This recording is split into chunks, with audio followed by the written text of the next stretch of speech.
नमस्कार मित्रांनो, आपण 5वीच्या भूगोलमधला 5वा पाठ बघत आहोत, वातावरण. आपल्याला 4था पाठ नकाशा वाचन हा महत्त्वाचा नाही आहे, म्हणून आपण 5वा पाठ घेतला आहे. वातावरण हा पाठ आपल्याला 4थीमध्ये पण होता, म्हणून तुम्ही नोट्स बनवताना एक A4 साईजचा पेपर घ्या आणि त्याच्यामध्ये हेडिंग टाका वातावरण आणि त्या पूर्ण पेजमध्ये फक्त वातावरणाबद्दल माहिती लिहा. हे तुम्हाला रिव्हिजन करण्यासाठी महत्त्वाचं पडेल. चला तर मग आजच्या माहितीला सुरुवात करूया. पृथ्वीभोवती असलेल्या हवेच्या आवरणास वातावरण असे म्हणतात. हे बघितलं होतं आपण.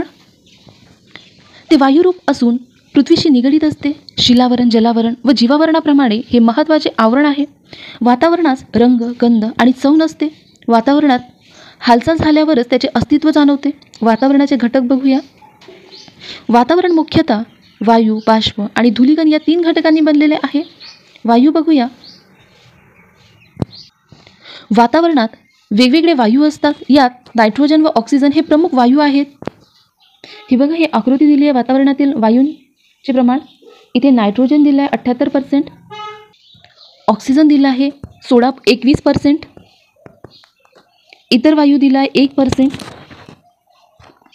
इथे बघा, याशिवाय हायड्रोजन, कार्बन डायऑक्साईड, ओझोन इत्यादी वायू वातावरणात असतात. बाष्प बघूया.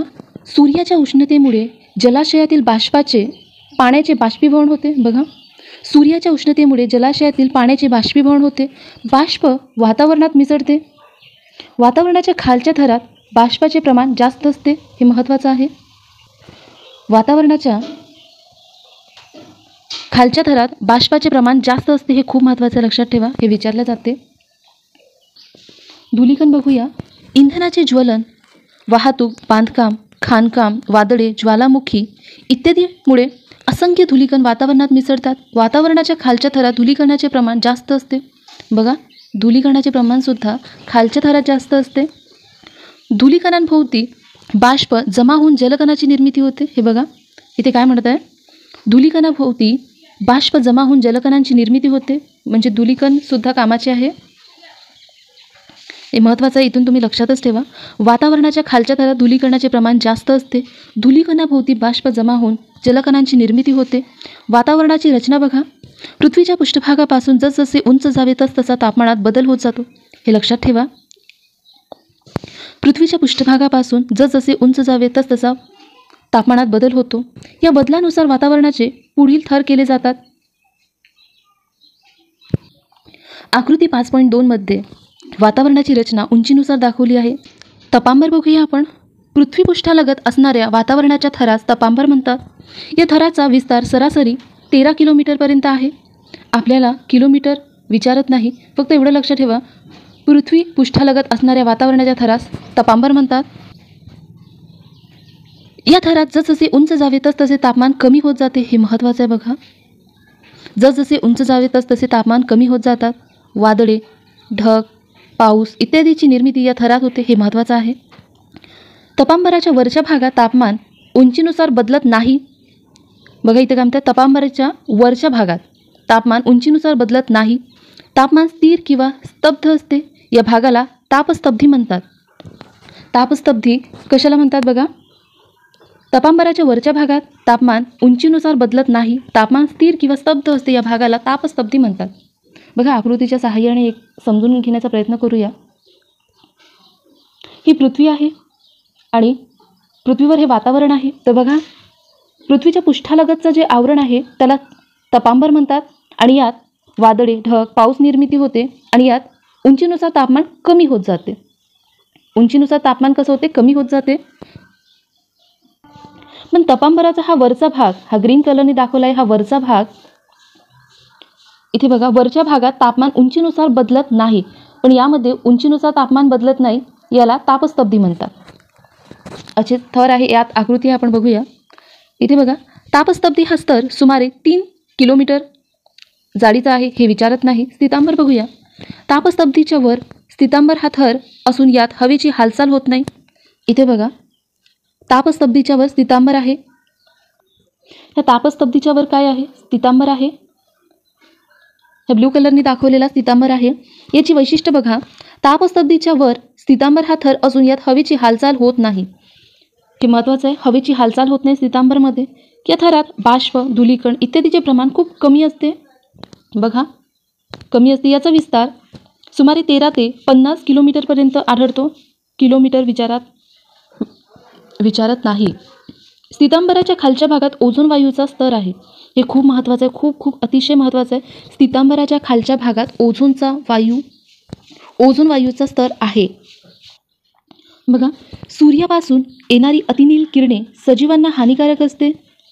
हे किरण ओझोन वायू शोषून घेतो, त्यामुळे जीवसृष्टीचे रक्षण होते. हे महत्त्वाचे आहे ओझोन वायूबद्दल. समोर बघूया.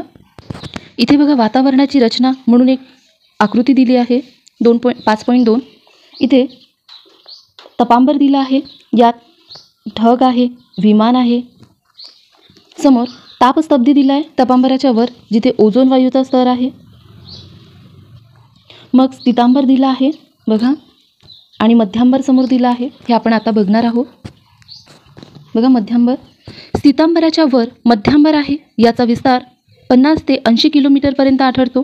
वातावरणातील सर्वात कमी तापमान या स्तरामध्ये आढळते. हे महत्त्वाचं आहे. बघा, वातावरणातील सर्वात कमी तापमान कोणत्या थरात आढळते? मध्यांबरमध्ये. आयनांबर बघा, मध्यांबराच्या वरच्या थरात आयनांबर म्हणतात. मध्यांबराच्या वरच्या थरास आयनांबर म्हणतात. या थराचा विस्तार 80 ते 500 किमी आहे. यातून रेडिओ लहरी परावर्तित होतात. बघा, हे महत्त्वाचं आहे. रेडिओ लहरी परावर्तित कोणत्या थरातून होतात? तर आयनांबरमधून. त्यामुळे या थराचा संदेशवहनासाठी उपयोग होतो. हे खूप महत्त्वाचं आहे, लक्षातच ठेवा. रेडिओ लहरी परावर्तित होतात, त्यामुळे या थराचा संदेशवहनासाठी उपयोग होतो. हे महत्त्वाचं आहे. बाह्यांबर बघूया. बाह्यांबर, वातावरणाच्या सर्वात उंचीवरील थरास बाह्यांबर म्हणतात. हे महत्त्वाचं आहे. वातावरणाच्या सर्वात उंचीवरील थरास बाह्यांबर म्हणतात. या थरामध्ये तापमान उंचीनुसार वाढत जाते. बघा, हे महत्त्वाचं आहे. बाह्यांबरामध्ये हायड्रोजनसारखे हलके वायू आढळतात. वातावरणाचे महत्त्व. संरक्षक कवचाच्या रूपात वातावरण पृथ्वीवरील जीवसृष्टीचे रक्षण करते. वातावरणामुळे पृथ्वीचे तापमान नियंत्रित राहते. बघा, वातावरणामुळे पृथ्वीचे तापमान नियंत्रित राहते. इंधनाच्या ज्वलनाने कार्बन डायऑक्साईड व इतर विषारी वायू बाहेर पडतात, त्यामुळे हवा दूषित बनते. फ्रीजसारख्या अनेक उपकरणातून ओझोन थरास अपकारक असलेले वायू बाहेर पडतात. या सर्वांमुळे जागतिक तापमान वाढत आहे. त्यांचा जीवसृष्टीस धोका निर्माण झाला आहे. यासाठी वातावरण दूषित होणार नाही याची काळजी घेणे आवश्यक आहे. शक्य असेल तेथे वृक्ष लावावेत व त्याची जोपासना करावी. स्वतः जागरूक राहून आपल्या मित्रांना, शेजाऱ्यांना वातावरणाचे महत्त्व समजावून सांगावे, तरच आपले अस्तित्व अबाधित आहे व शाश्वत राहू शकेल. या ठिकाणी हा पाठ संपतो. आपण प्रश्न बघूया. बघा प्रश्न. वातावरणाच्या खालच्या थरात प्रमाण जास्त असते. कशाचे प्रमाण जास्त असते? बाष्पाचे प्रमाण जास्त असते. वातावरणातील सर्वात कमी तापमान कोणत्या थरात असते? बघा. तिसरा प्रश्न. संदेशवहनासाठी कोणत्या थराचा उपयोग होतो? ह्या दोन प्रश्नाची उत्तर तुम्ही मला कमेंटमध्ये सांगा. स्थितांबर हे महत्त्वाचं आहे. वातावरणातील ऑक्सिजन, वातावरणातील बाष्प. या ठिकाणी हा पाठ संपतो. आपण भेटूया पुढच्या व्हिडिओमध्ये पुढच्या पाठासोबत. आजची माहिती तुम्हाला आवडली असेल तर व्हिडिओला लाईक करा आणि चॅनलवर नवीन असाल तर सबस्क्राईब करा, म्हणजेच तुम्हाला नोटिफिकेशन मिळत राहील. थँक्यू.